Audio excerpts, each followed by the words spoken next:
နိုင်ငံမှာရှိတဲ့ရုပ်ထုစံတို့တွေကိုကျွန်တော်တို့ကဖျက်ဆီးရမှာမိရှုရမှာဗုဒ္ဓဘာသာတွေထုထားတဲ့ဗုဒ္ဓမြတ်စွာဘုရားကို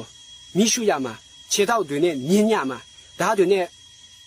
ခုတ်ပလိုက်ရမှာနော်ရွှေပြငွေပြတွေကိုကျွန်တော်တို့ကမကူကြရဘူးမတတ်မရဘူးအင်္ဂလိပ်မှာမတွညဘူးဗုဒ္ဓဘာသာတွေကကိုယ်တိုင်နဲ့ထုထားတာတိလားကိုယ်တိုင်နဲ့ထုပြီးမှကူးကွယ်တာကုံတော်ကိုကူးကွယ်တာတေတော်တဲ့လူကိုရီမှန်ပြီးမှထုထားပြီးမှကူးကွယ်တာနော်အဲ့ဒါတွေကကျွန်တော်မကြိုက်လို့ပြောနေတာမဟုတ်ဘူးဖယားတခင်မကြိုက်လို့ပြောနေတာကျွန်တော်အချင်းချင်းပြောတယ်ဖယားတခင်မကြိုက်လို့ပြောတာကျွန်တော်ကြိုက်လို့ကျွန်တော်ပြောချင်လို့ပြောတာမဟုတ်ဘူးဖယားတခင်အလိုတော်အားတဲ့ကျွန်တော်ပြောနေတာ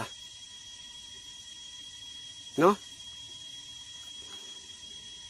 မြန်မာနိုင်ငံမှာရှိတဲ့ရုပ်ထုစံတို့အကုန်လုံးဖြစ်စီရမှာမိရှုလိုက်ရမှာနော်အဲ့ဒီဗုဒ္ဓမြတ်စွာဘုရားတည်လားသူကတေတော်ပြီ